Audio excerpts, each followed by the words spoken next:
Well, greetings. Hello. This is gathering of friends from Wantagh High School, class of 1975 and 74. We now have Howard, Ed Lant, Joanne Dutton, Eileen McLaughlin, myself. We're still waiting for two people. As is Seem to hear anything. Well, turn it up then. Where is it? Oh, you have to. It's all the way up. I see people There I talking, am. but I don't There's hear Is anything. there a mute Other- button somewhere? Wait. Hi. That's me. Everybody Hi. mute. Hi, Joanne. Hi, guys. Hi, Yeah. everybody. Yeah, now you don't have to mute. Talk in the back. Where's Paul? Is there a button Paul there? isn't here yet. So I just No, yeah. we'll get That's it. started soon, but I just wanted to show you what we're up in competition against. I And didn't know we were in competition. yeah, we're in competition against this. So Oh, Oh, I don't goodness watch that. sakes. Hey, if I can get in, anyone can get in. so That is so not my problem. Me too. No yeah, sport. well, it's funny because me being me didn't even think about it. So That's Ed. okay. Ed has no volume. Uh-oh. Oh, Uh-oh. Let me write a note to him. And we'll get underway. I've told people that we're having some technical issues, and then I'll do my little This is all the way up. Yeah. and we'll go from there. Oh, wait, Ed's in. Ed, can you hear us? Ed?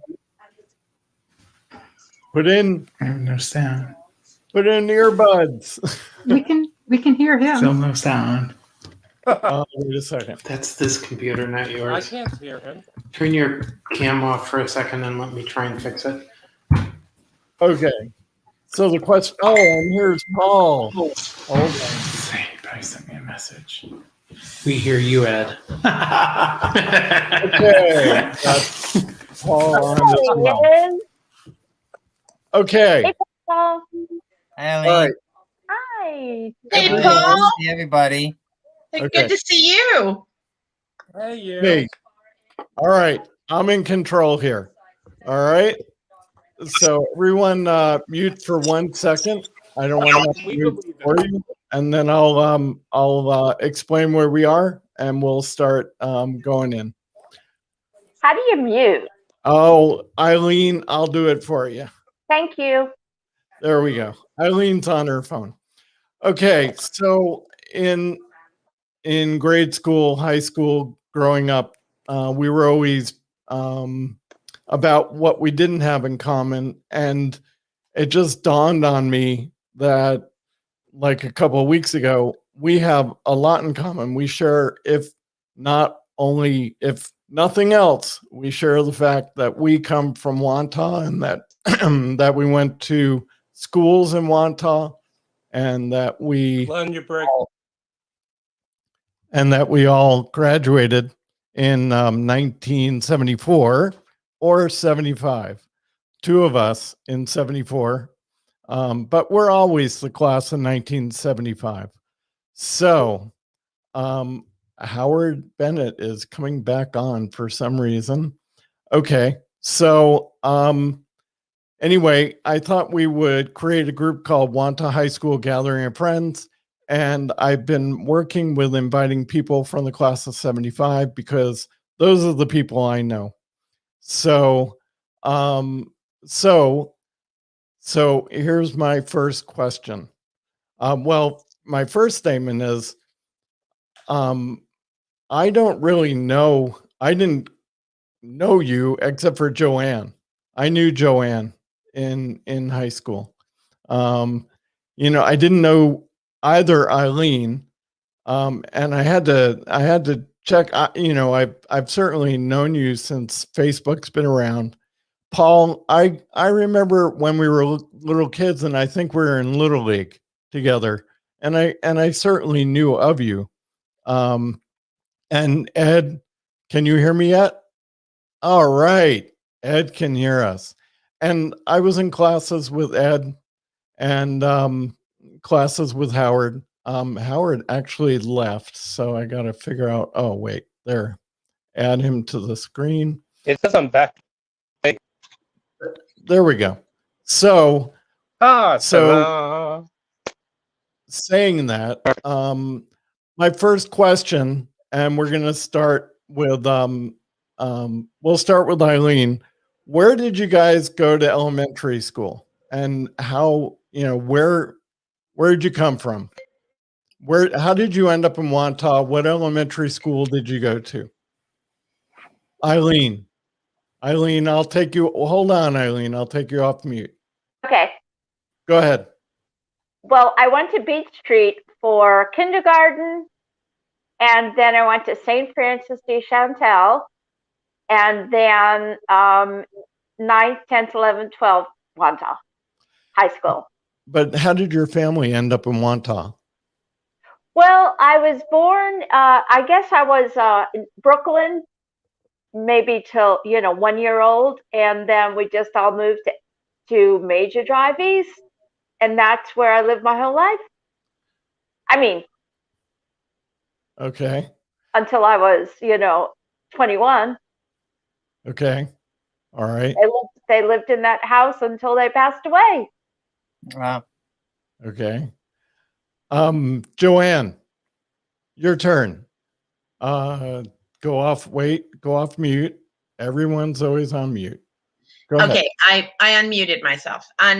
I'm sorry, I lost the question because there was So- a pause there. So No, the question is, Joanne, what elementary school did you go to, and not the fact that your mom was the crossing guard? And Oh, how did your family get to Wantagh? And when did they get to Wantagh? oh my gosh, that's a lot of communication there. All right, I went to Sunrise Park actually, and it was fabulous because I was exactly 1 block down. I lived on Cypress Street, and if you remember, Cypress Street and Walters Avenue was basically the diagonal corner to where Sunrise Park was, if you knew Sunrise Park. But anyway, my parents, they both came from Queens. I lived in Astoria, Queens until I was 18 months old. And then my parents moved out with the huge wave of everybody moving out in the 50s. Yeah, they moved to Wantagh, and it was great for my father. He only had a few blocks to walk up to the railroad station because he worked in the city. And yeah, that's how we got to 2220 Cypress Street. And remind me again where your mom was the crossing guard. Oh, okay. Yeah. She actually became a crossing guard when I was in junior high school, much to my embarrassment, of course, because she was always on the corner of Wantagh and Beltah Avenue. Oh, that's how I knew her. You used to hang out there and talk to my mother. And it was like, Yes. I would go up there and I was like, oh no, my mother's talking to people again, It was a little weird, but it was okay. She was was doing a tough job, and she was doing it for us, so that worked out. So Okay. So if everyone goes on mute when they're not talking, that'll be great. So Ed, tell us how you got to Wantagh and where you went to elementary school. Well, hey, everybody. It's good to see everyone. Thank you, Glenn, for doing this. I was born in Wantagh. Well, I was born in Bethpage, and my parents lived in Wantagh. And I went to Mandalay Elementary School, which was a block away, uphill both ways. And that was really about it. There I was, a block. Actually, it's funny because I lived on a dead end street, and at the end of my street, I could see Mandalay, but I had to go the long way around up Bayview Avenue to get to the street because there was a fence there, so I could never really use the shortcut, and I wasn't smart enough to kick a hole through the fence at that time. Maybe now I would. But that's it. No, I've always been in Mandalay School, and then Wantagh High was the next step. Did your parents, when did they move in? Oh my gosh, my parents lived there for 63 years. that was a real Wantaghrian thing. Everybody lived there, and they lived there forever.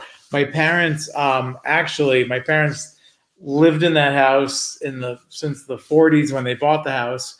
I think they bought that house for $8,000 or something, and the story goes. And fast forward to when they were 90, they lost their house in Hurricane Sandy and ended up moving in with my partner and I in Connecticut when they were 90. Oh, no. So we had put an apartment in for them.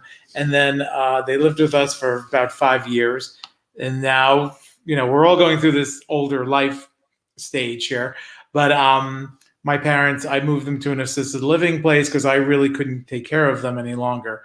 So at 95, I moved them in, and my mom is now 97, and she's happily living in the assisted living, and we're living in Connecticut. We recently moved again.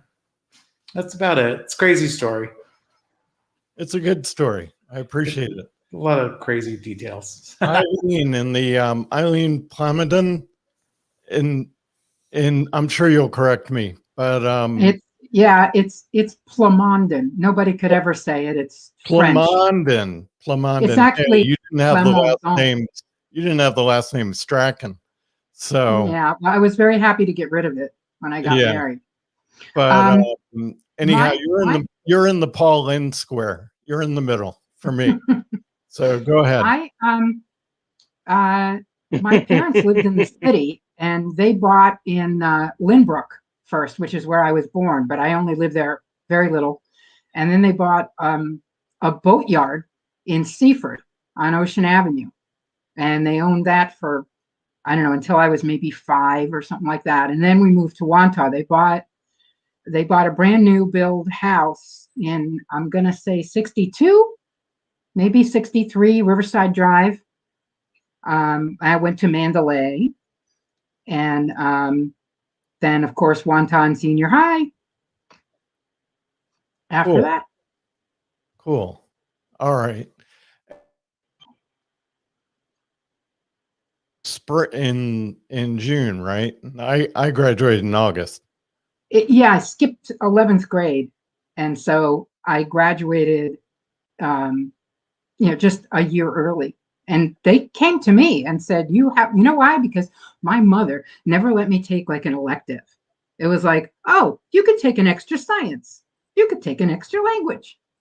And so I did. And then my sister, which some of you may know my sister, Denise Plamondon, because she was only a year older.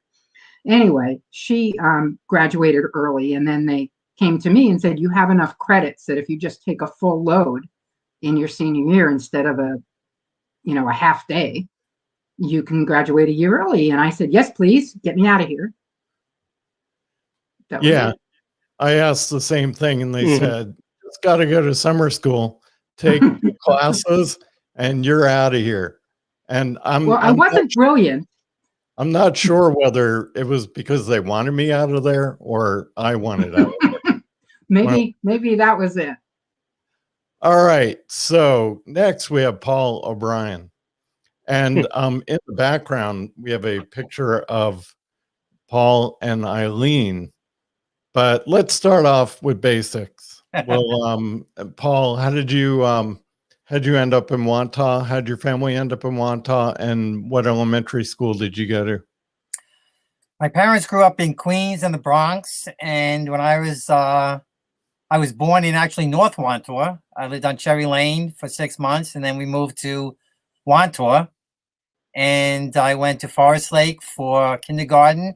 And with Eileen, I went to St. Francis de Chantal through grade 8. And Joanne, I happen to live on the corner of Walters and Cypress right now.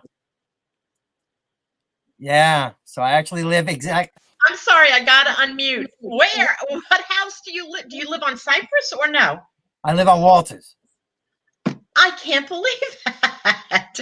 Wow, that's incredible. Yeah, so we have so many things in common, just like Glenn said in the beginning. You don't true. realize it. So then I went to so Wantagh High School for 9th, 10th, 11th, and 12th grade and loved it. That's very cool. And now you're living back there. Unbelievable. Okay, yeah. I'll unmute. Go ahead. That's it. No, that's great. So,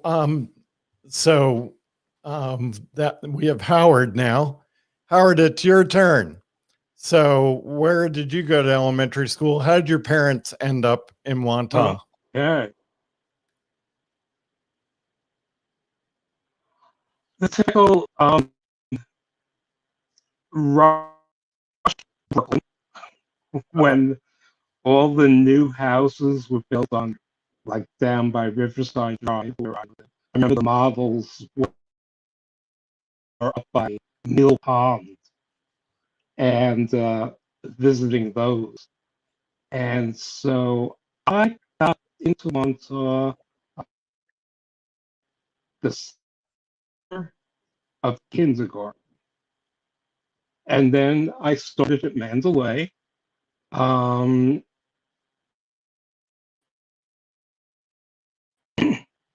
And he was my closest and dearest friend. The miles he must have put on walking back and forth to my house. It's like amazing.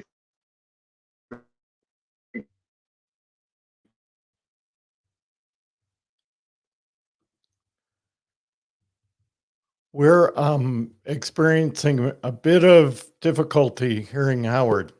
His volume has frozen up. He's frozen up and he's coming back in. So, if it weren't for well, there he is. He's upside down. So if it weren't for technology failing, so Howard, you said you saw, Howard, we're having trouble hearing you. So, yeah. Can you hear me now? Yeah, I can hear you now. So go it's ahead. really strange. StreamYard would only let me connect on Safari. That's yeah. It shouldn't have done that. Copied it into Google Chrome.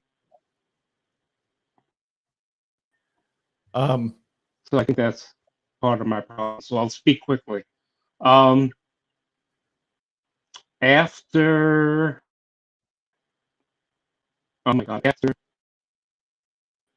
high school. Wait, he's gone. Okay, so we're gonna move on because when tragedy befalls you, you just move on. So, He went to Mandalay. yes, I know, and he said Ed was his friend in school. Yeah, he went to Mandalay. I'm going to break in. He went to, and there he is. He went to Mandalay, and Howard lived right down on Riverside. Cool. But he's freezing. He is. And okay. I need to sound extra. Okay, moved out here after college. Been out here since then, and settled into the Calabasas, Hidden Hills, West Hills area, commonly known as the land of the Kardashians. Very interesting. Okay. All right. So I think what we're going to have to do in progressing forward is I'm going to invite Howard back for another day in the future because this isn't working. And I'll work with him on calling in. He'll be able to call in on his phone. And Howard, I think you can probably hear me. If you want to stay there, that's fine. It's no problem till you freeze.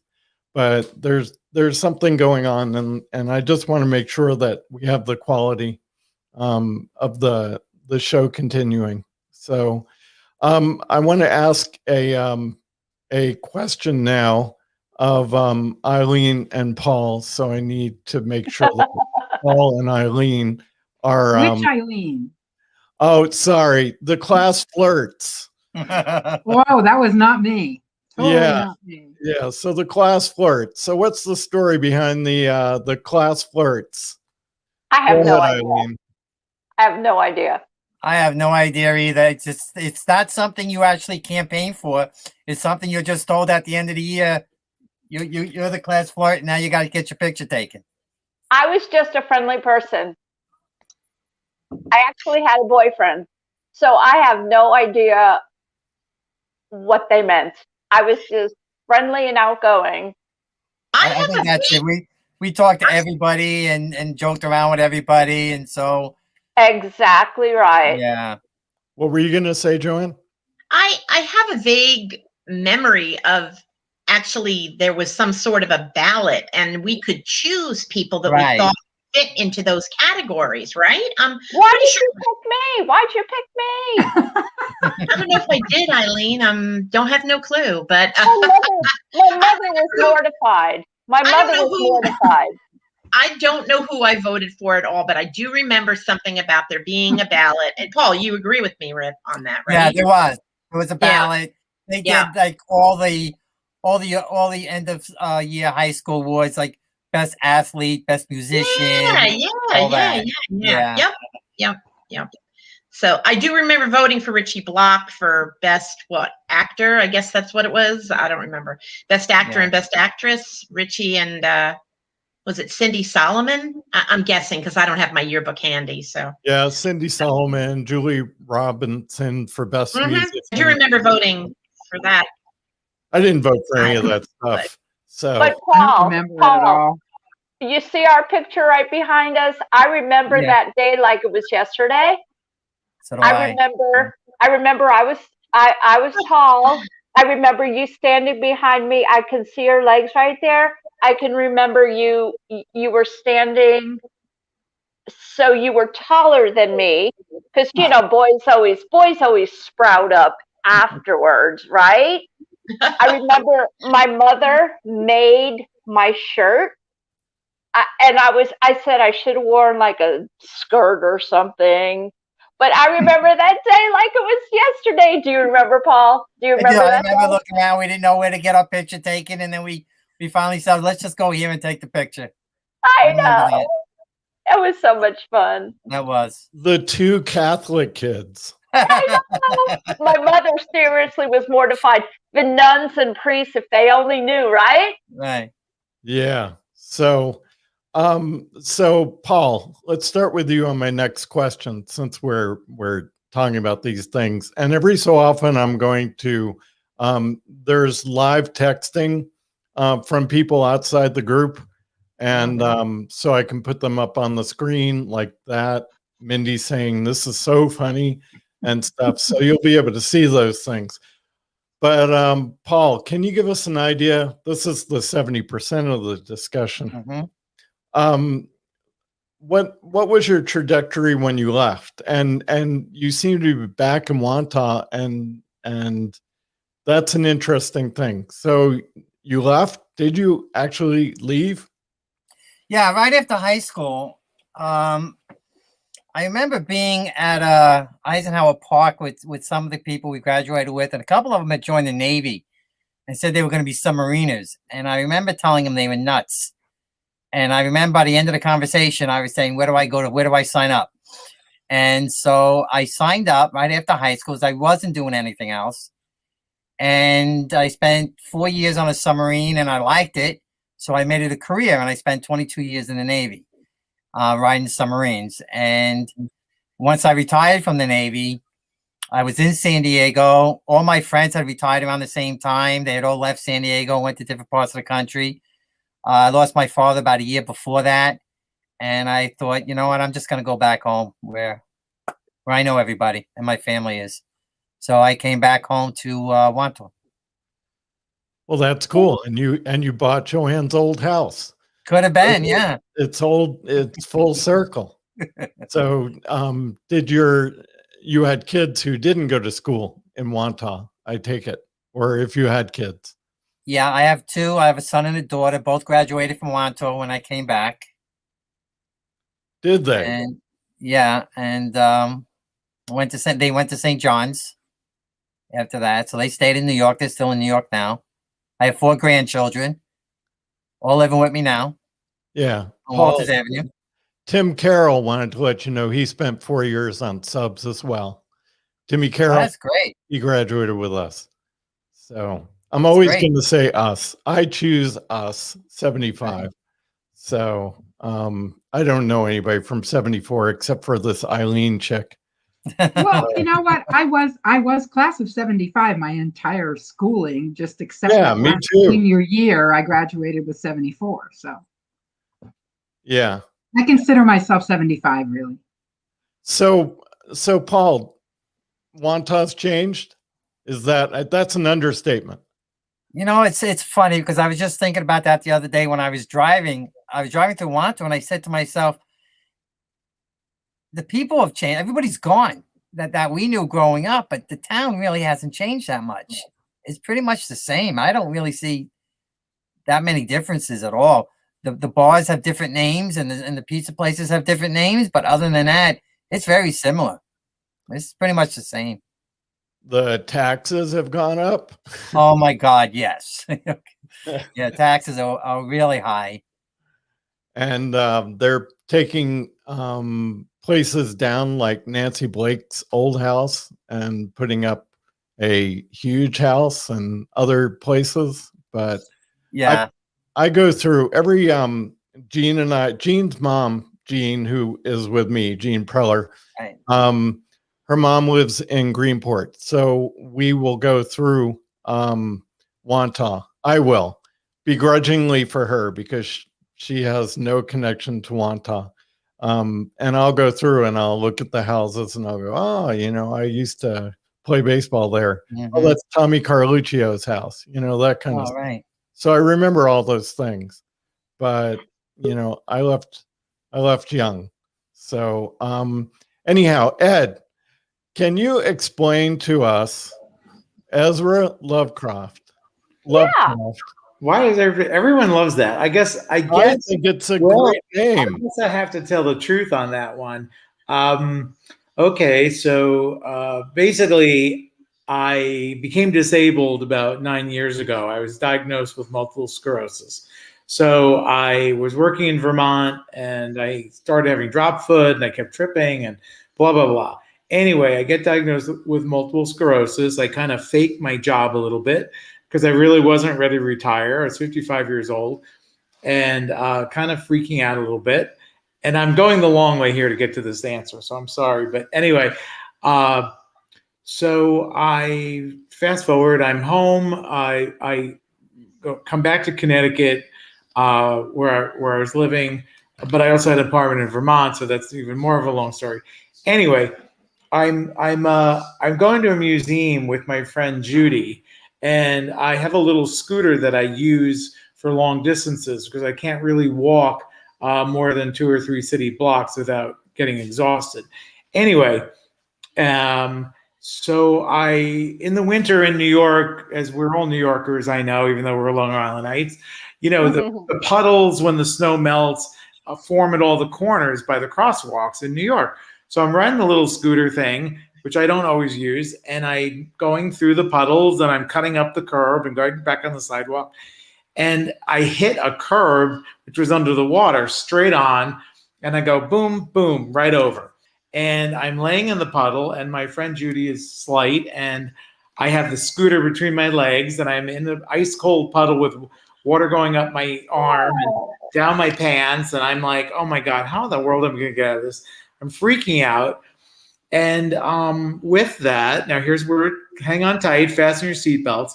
With that, because here's where we lift off. This is why I don't even tell this story.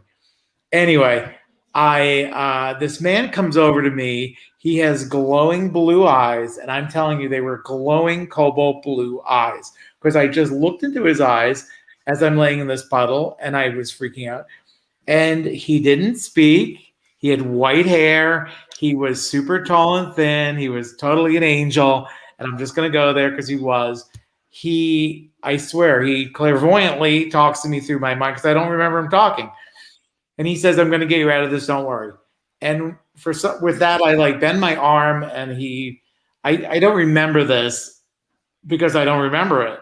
All of a sudden, I'm on the curb. I'm sitting on my scooter. My friend Judy is standing there. and there's this little guy behind me with little blonde curly hair, little ringlets, and I look and I'm like, oh my gosh, I didn't even know you were behind me. Thank you. I guess he was pushing me up, but I didn't feel anybody pushing me. Anyway, he was the other little angel. He was the little angel and training guy. So the big angel guy disappears, and then I turn around because I'm like, well, this guy disappears. Then I turn to my friend Judy and I go, what the hell? Where'd they go? I didn't even say thank you to these people who just picked me up out of this ice cold water puddle. Anyway, it was just crazy. So they disappear, and she said they disappeared, they vanished. And I said, I know, this is on Fifth Avenue, opposite the plaza. We had just left the Museum of Modern Art. My friend is standing there 5 feet from me, seeing the entire thing. I look down the block on Fifth Avenue in New York. You could see it's 2:00 in the afternoon. There's nobody there. There's no people around. We continue to go on to this place that we like for a drink. We get there and I'm like taking white wine and I'm knocking it back because I'm like, holy crap, I just had this experience. Anyway, she says, you must be freezing because you were laying in that puddle, all that ice water and everything. I go, yeah, I know. I'm like totally dry. I'm not so. No way. I was totally dry. I reached my sport coat. I had a wool sport coat on. Now that's going to stay soggy wet. I reached my sport coat for my wallet thinking that it'll be wet. The money will be all wet. The credit cards will be all wet. Totally dry. My clothes will be dry clean. Yeah, we're sitting there and it becomes this miracle. Okay, now fasten your second seatbelt because now it gets wilder. I go to bed that night. We have our thing. I go to bed that night and the voices of the angel people are talking to me. For a year, I'm hearing these voices of people talking to me, and I get up and I grab my phone and I start writing down the conversation, the messages. After a year of this, I look at the messages and I realize that they're poems and I'm not writing them. The angels are writing them. I'm just regurgitating them. So I look at them and I doctor them up. I look at the misspelling and all the stuff that I wrote. And that became the book and that became the poem. And I published my first book of poetry entirely based on a year of conversations with these beings, I'll call them. So I did not feel like it was written by Ed Lent. I never felt that I wrote them. I felt that another spirit wrote them. And the church that I had gone to at that time, there was an old grave that I always looked at. And on the grave was Ezra. And I'm like, wow, it was a Protestant church or whatever. And so I stole the name Ezra from that grave. And then I felt that I was like crossed and I was thinking of Shakespeare and Romeo and Juliet were love crossed or star crossed. And I thought love was the angels and being crossed was like, crisscross. And I was crossed in with the angels, but I didn't want to put cross. I put Croft. Anyway, it became Ezra Lovecroft. So Ezra Lovecroft is my other personality. I do open live mic poetry nights, and I'm doing them now in Connecticut, starting next week again. I was doing them for like a couple years in Norwalk, where I lived for 20 years. Now I'm in Guilford, Connecticut, and there's a vineyard down the street that actually I was having a drinks at. I drink a lot, don't I? You're hearing a lot of drinks here. Anyway, yes, I do drink a lot. Alcohol really helps. In case any of you haven't discovered it, I highly recommend it. I need a drink. Anyway, I'm doing these open mics and I'm a poet and that's my new life. Wow. Done. Can I say something? Anything, please. Oh, you can hear me. Yes. Can I read this book? I can hear you. Huh? She wants to know Did you where say she you have a buys the book? book. Oh, I can post the website online. It's Amazon. It's on Amazon. It's on a bunch. It's on Lulu Publishing. Post it. Okay, I'll post it. In our group. In the message group. Okay. Right. Yeah. Thank you. Thank We'll you. get it. No, thank you. You'll like it. It's really wild. It's a great book. It's gotten some great reviews. Well, you have cured my curiosity. So good luck with all that. Try to figure that out. Sorry for the long spiel. No, it was great. There had been Yes. a mistake of there were 2 Lents in our class, and you were one Oh of them. yeah, Nikki Lent. Right. Right. well, there was a mistake. Somebody thought there was a group of people who thought I take care of who's living and who's amongst the living and who's not. I love that. I mean, I So- love it. I noticed it when I went back and I saw it. And I went shocking. looking for you, and then I didn't know who Ezra Lovecraft was, and it all worked out. And It's kind of nice. and that's And, you why I know, wanted- And you know, I was completely traumatized by that because I just Oh, knew there was good. no, I just had such a feeling that there was no way that you were gone. And I said, that's why I went on that search for you. I searched Thank out. you. I And I- appreciate it. I could have been lost at sea on a desert island. I'm glad. I just felt like in my heart, I said, this man is still, he cannot be dead. And I just felt it so much. And so that's why I did this. I went all out. I talked to Howie. I talked to everybody I could think of that might know you. And then you finally somehow got the message that we were looking for you. And that was a great moment. and when she I know was he was done freaking out. talking, when she was done trying to find out all those people from all those people, then she contacted me. Yeah, I think I found out from you. I'm not a big Facebook person, and all of a sudden, for some reason, I went onto Facebook, and there it was.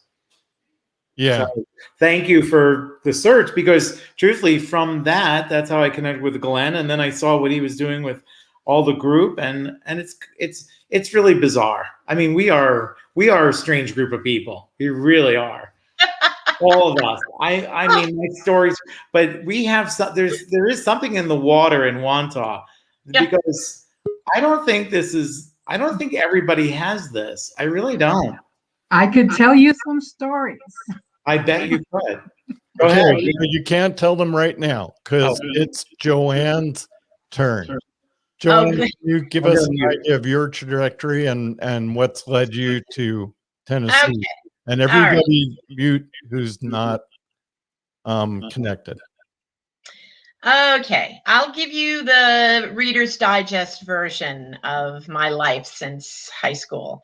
And boy, if we said Reader's Digest to anybody younger than probably 50, they wouldn't know what the heck we were talking about. But after high school, I went into the United States Air Force, and I was there for 4 years. I met my husband, Don, and we married in 1977. And after we did our 4 years, we both got out honorably discharged, I will say. And he got a job working for Fairchild Republic, and they were building planes, obviously. And we moved back with my parents to Wantagh, and we were there for almost 2 years. And we saved money, and then we bought a house out in Islip Terrace. And we were there until 2015. What I did is he was working, and I went to CW Post. I got my bachelor's degree, I got my master's degree, and I started working at CW Post in the registrar's office. In 1989, I left to do teaching. I wanted to be an elementary school teacher, and I started that process. And I was doing that, and then I found out I was pregnant with our son. And when it came to it, I decided that I wanted to be home with him. I wanted to stay with him, at least while he was young, very young. And I did.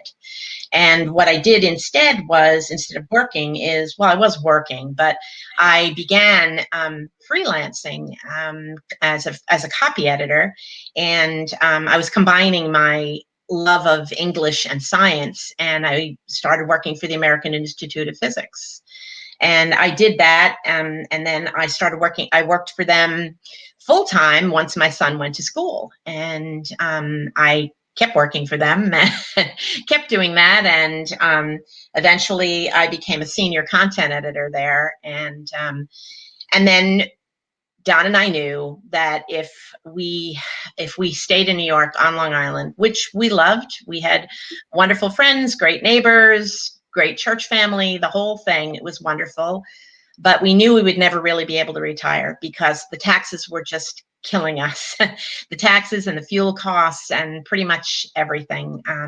And Don's sister and her husband had moved down here to Tennessee, and we'd visited them several times, lots of times. And actually, my son and their son are exactly the same age. They're a month apart. So we've always had an opportunity to have good family times with them. And so we decided, we knew it would be much easier to, as far as, finances and everything, to move to Tennessee. And we had family there. And once my mom passed, in 2010, there was no more family for me on Long Island. And so Don's family is all in Connecticut. So we moved, and we've been here now. And so funny, right? Totally going full circle. I'm now back freelance copy editing for science publishers. So it's funny how your life turns. Where in Connecticut are you, Joanne? Not in Connecticut. My husband's family lives in Connecticut. I'm in Tennessee. I'm about 35 miles. 35 miles southeast of. Well, not even 35. 35 minutes southeast of Nashville. Nashville, Tennessee. Yes.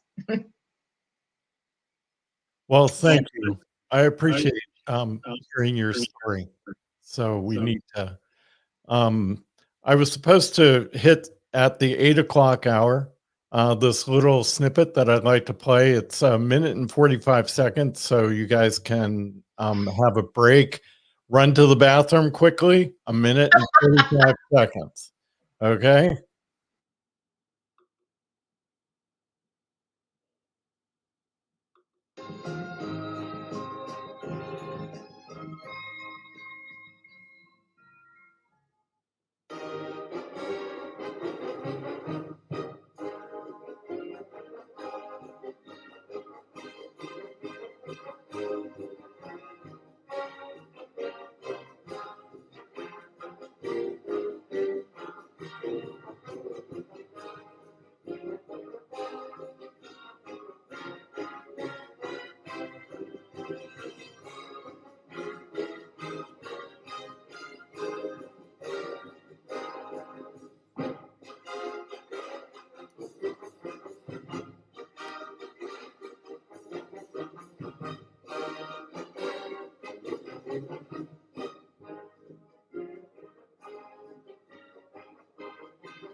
We're back. I was able to get from my chair to the bathroom and back. Not really. Wow. No, not really. Just kidding. But I'm too cheap to have paid for the copyright, so that's why you saw that copyright in the middle. So we did lose Eileen in the middle in the Paul Lynde Square. Oh, nope, she's back. Okay. Eileen, it's your turn. Then we're going up to the other Eileen. So Okay, fair enough. So your trajectory, how did you end up in Orange County where I ended up in Huntington Beach? So you were. I went to college upstate, and then I came back to Wantagh, and my brother was living in a condo overlooking the ocean in San Clemente. And he said to me and my sister Julie, you could come out here and live in my other bedroom. And I said, okay, what the hell? And we got in her, I don't know, 1975 Mustang convertible, drove across country, and I've been here ever since. I don't live in San Clemente. I live in Laguna Hills, a little bit up the road, southern part of Orange County. I'm a realtor. I have 2 kids who are now 28 and 30. Getting old. I have a 30-year-old. Oh my God. Cool. And What else? That's about it. The Mandalay people I know knew you. I just don't remember running into you.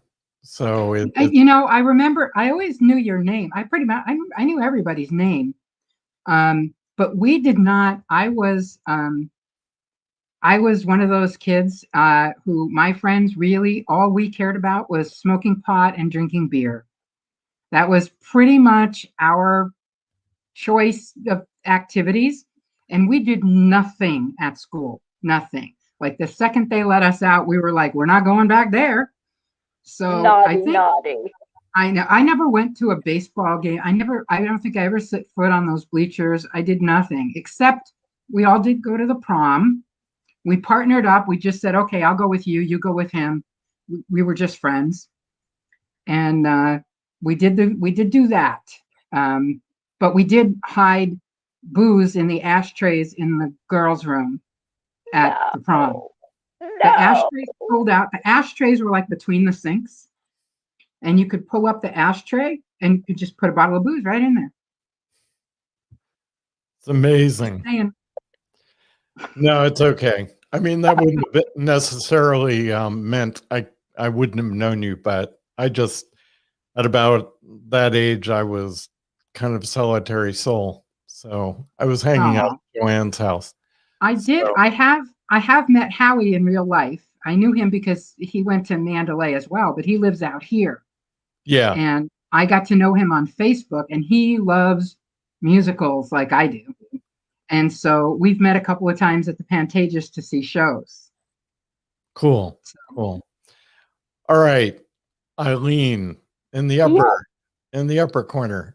Tell us about the trajectory. You left Wantagh and what happened? I left Wantagh. I moved to Boston. Got married, had 3 children. Then we moved to Bermuda for a couple of years. After Bermuda, moved to South Carolina, where I spent most of my years in South Carolina. Then hold on. The host is unmuted. There we go. Oh, there we go. And then I moved to Florida. And then as soon as my children started having children, I moved here to East Tennessee. I live in Knoxville, Tennessee. And I've lived here for 7 years. And this is where my children are. And I have 2 grandsons who one is 6 and one is 3. The 6-year-old is playing baseball now, and my 3-year-old calls me Oma. And I was over there on Easter Sunday, and he's just all over me. And I love it, love it, love it. And I'm pretty much a grandma. I'm retired. I go to water aerobics. I donate plasma. I have a couple of girlfriends. I have a dog. And life is good.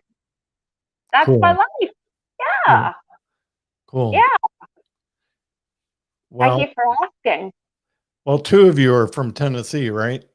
Living in Tennessee. Yeah, but we live about 3.5 hours apart.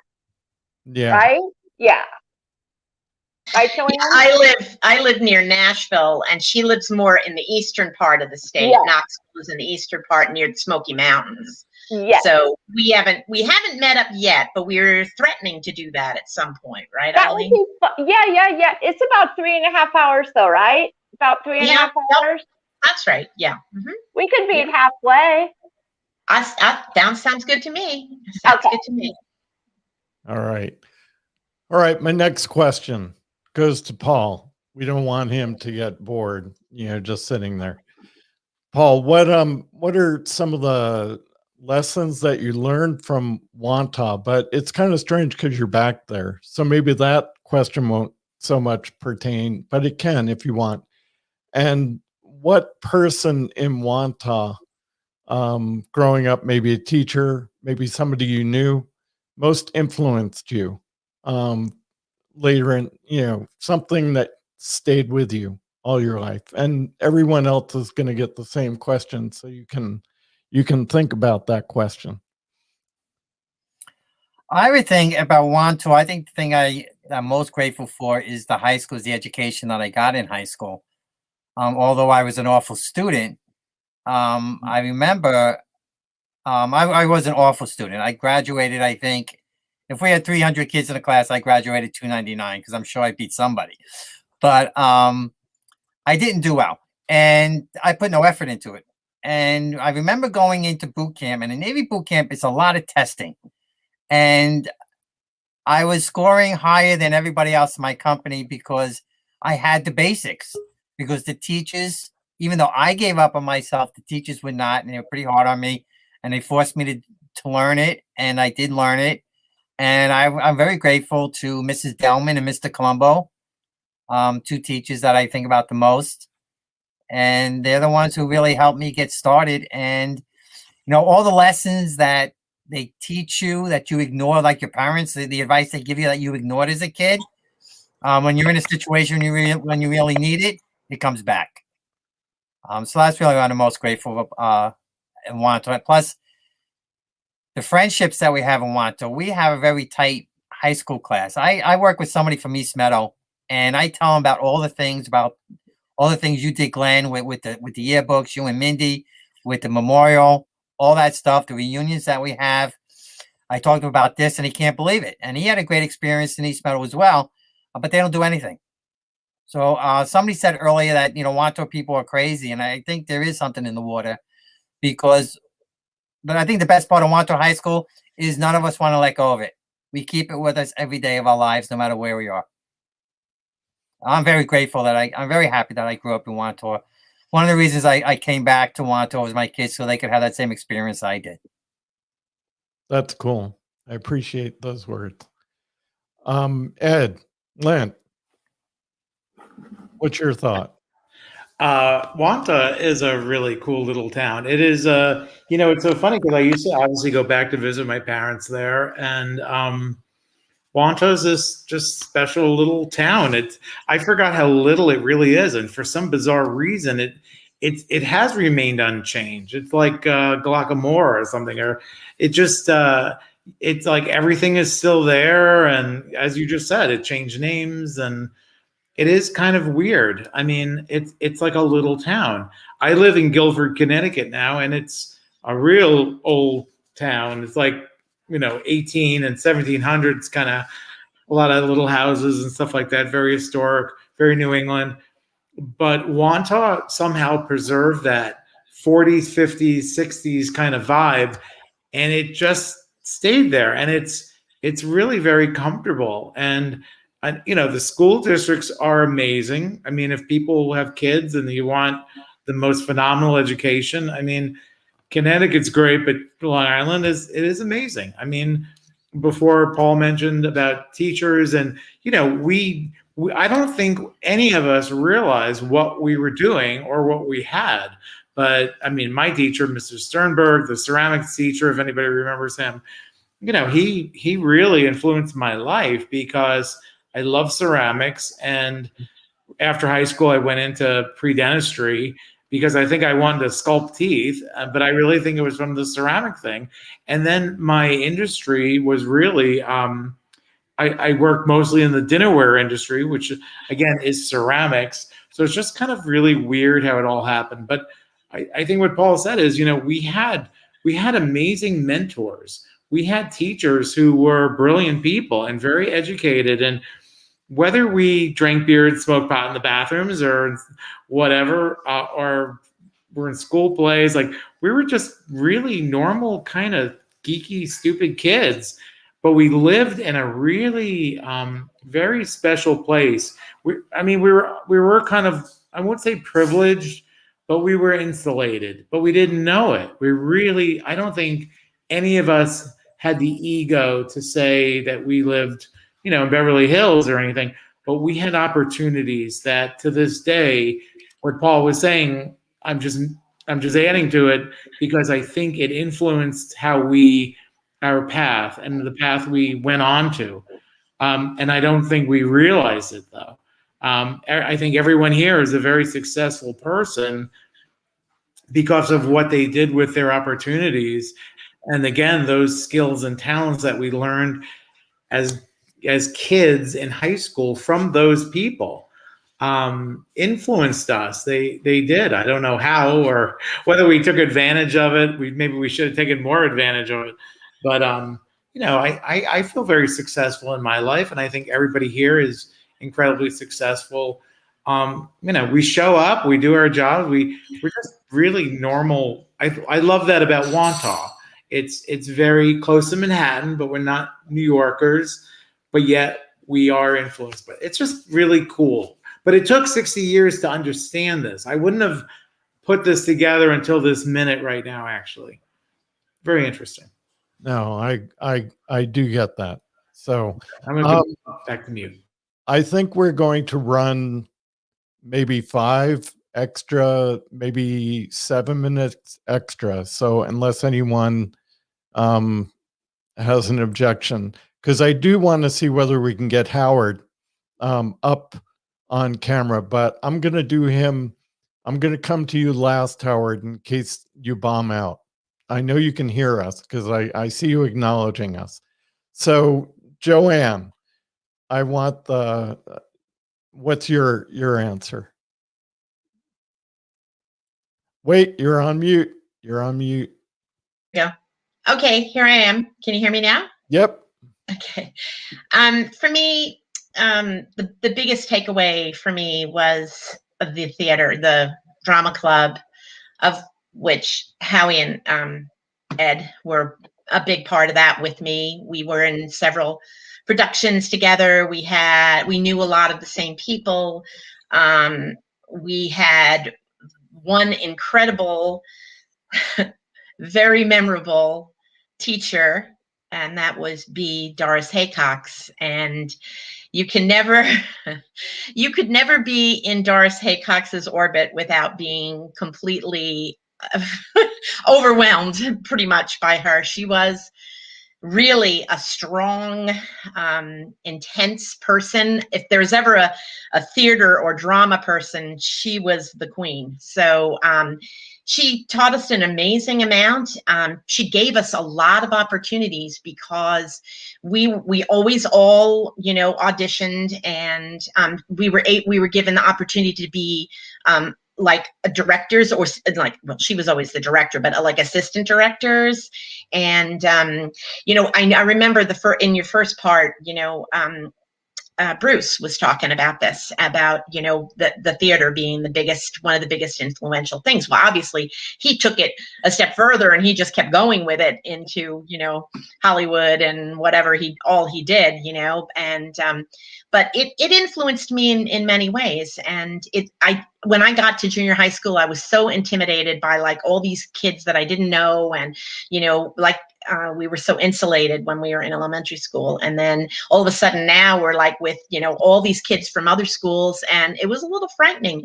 But, actually my mother and brother both said to me, you should go and go into the drama club. You should, because you like to sing. And I always liked, plays and musicals and everything like that. So, so I took a chance, and I went into it, and I met some really great folks, and I'm really glad that I did that. And it's really like some of my best memories, and it does sort of follow, of what I do now is like I basically publishing, but because I've always been fascinated by the English word, and in all of its forms, and the art of it, and like, Ed has his poems, and I wrote poems when I was younger, and I just love it, and I'm very, very glad. And I do feel privileged, not privileged, but blessed from being in Wantagh and having, like Ed said, those opportunities, and I'm glad to have done that. So that's my takeaway from Wantagh High School. Good. Thank you. Eileen P., sitting in the middle. What do you have to say? Well, I do particularly remember 2 teachers that I really felt influenced me. One was, I can't remember his name. He was math. It was like trigonometry. He was tall. He was bald, and his last name started with a P. Anybody? All right. Anyway, I got nothing. I just so clearly remember that somehow Puck Mueller? Puck Mueller. yes, yes, yes, that's Yes. it. Yes. And somehow something he said, and I didn't like him, but somehow something he said in math somehow helped me to understand, like, logically something. It just gave me this sense of logic that I thought, okay, wait, now maybe I can figure out the world, and I can that will help me to figure life out, you know. And so I always remember him for that. And then Mrs. Shembri, I think that's the right name. English? Sound familiar? I don't know. I don't know. Anyway, she was the one. I remember her face. She really got me to read classics, which I grew to love, and that was a really big. I became really a a reader, a recreational reader, instead of just doing it for school, because of the stuff she made me read. So I was always appreciative of that. But a regret that I have, because we were so, too cool for school, is that I was not with all of you in theater, because that's where I should have been. I spent probably 15 years at least doing community theater, producing, directing, acting. My group of friends, we all played guitar and sang. That's what we did. We got together and we had, 20 of us and 15 guitars. And so we were all singing. And I sing in a competitive a cappella chorus now. So I was, really, all of those things are very big in my life, but we were just so anti-school. We just weren't going to go there. And I do regret that, because I think I would have enjoyed all of that along with the rest of you. Cool. I have to unmute Eileen in the top box. Go ahead, Eileen. What would you like to know? My Who takeaway?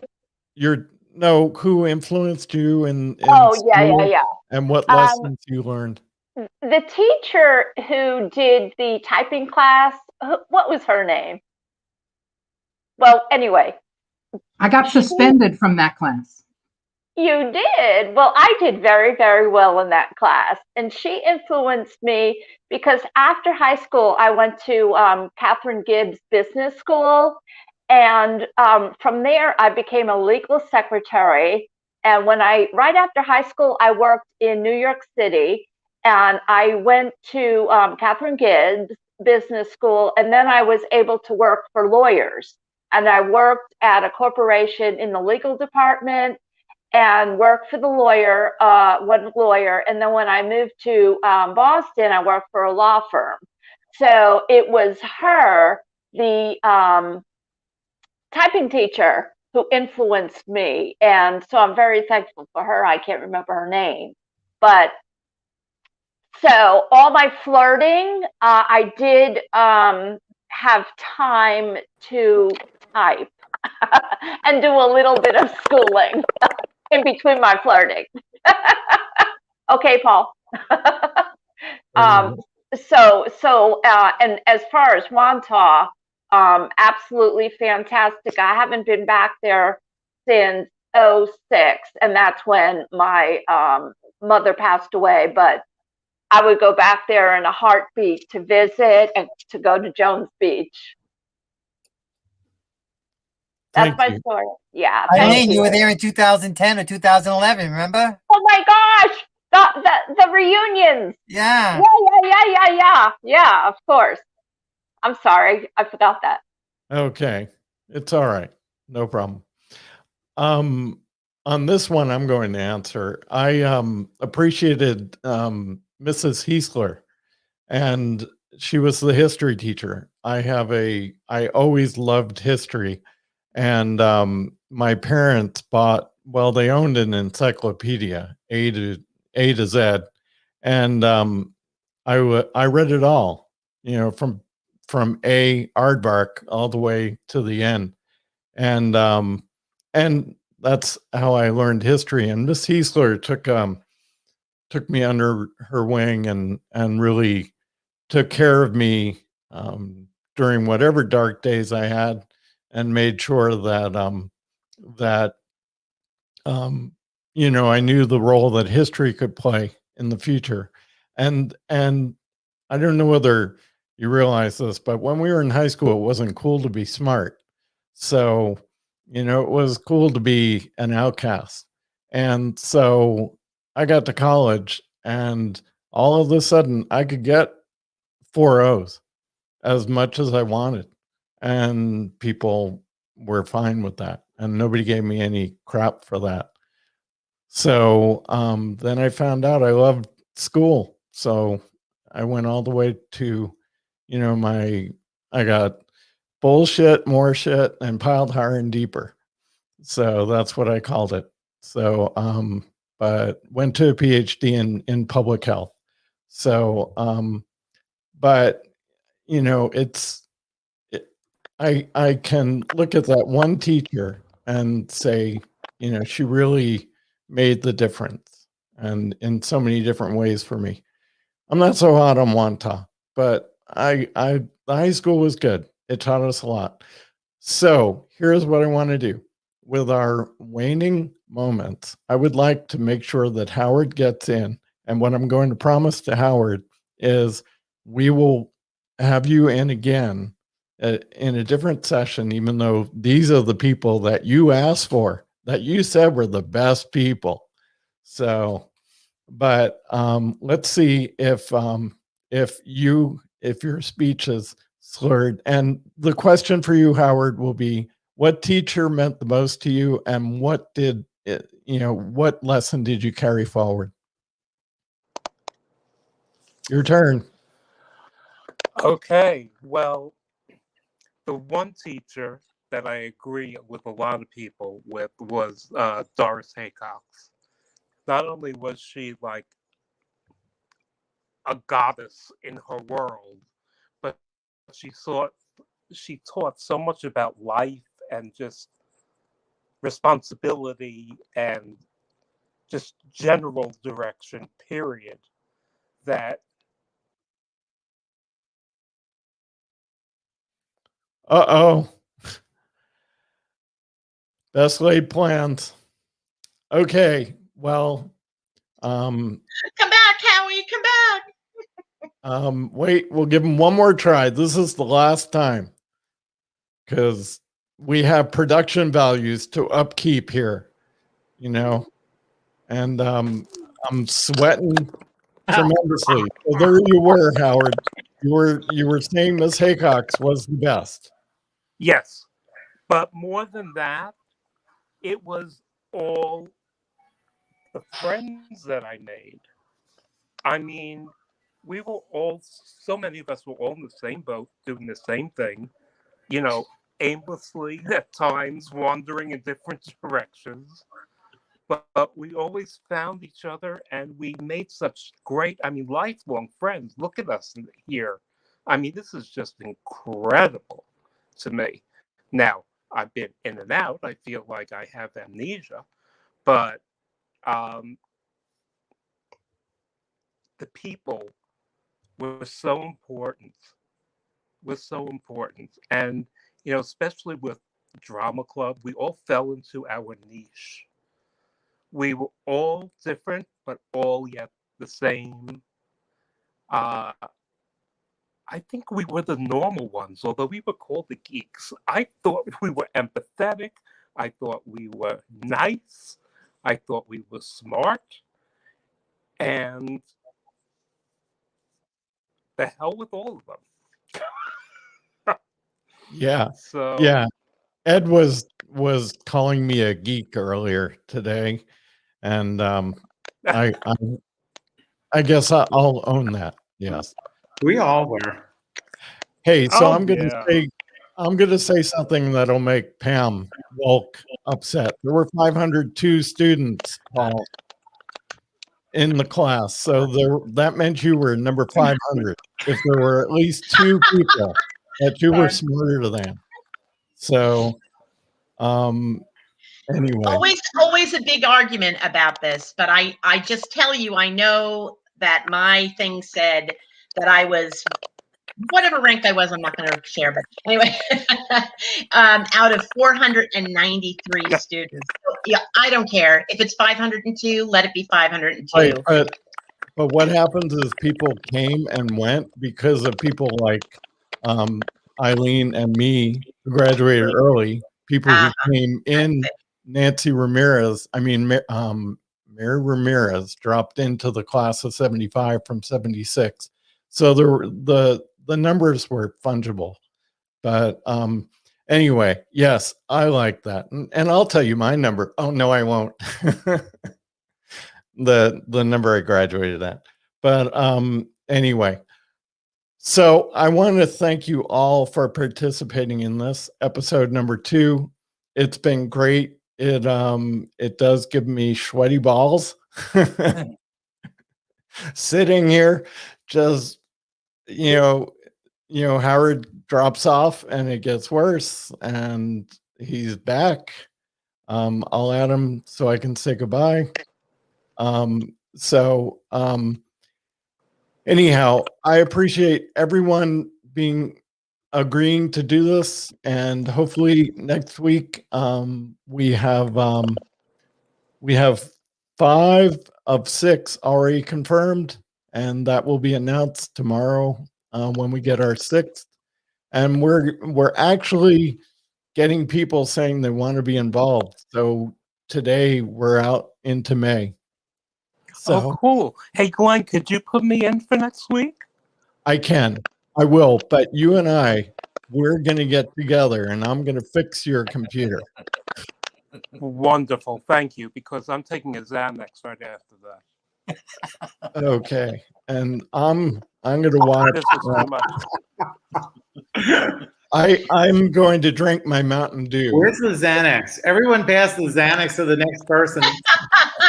Here, I'll pass it down to you, Ed. Down there, right? Yeah, there you go. I just want to say thank you, Glenn, for doing this and bringing us all together. And round of applause for Glenn. Yay. Thank you so much, Glenn. Thank you. Thank you. It was great to see everybody. It's All so right. much See everybody fun. again. Really appreciate it. All right. Once Thank again, you as I very said much. earlier, thank you. God bless you all. Such great Thank work you. for us. Love everybody. Appreciate it. What? Everybody get friends on Take care, Facebook. everyone. I have to try that. I'm hitting Bye. end broadcast. Yeah.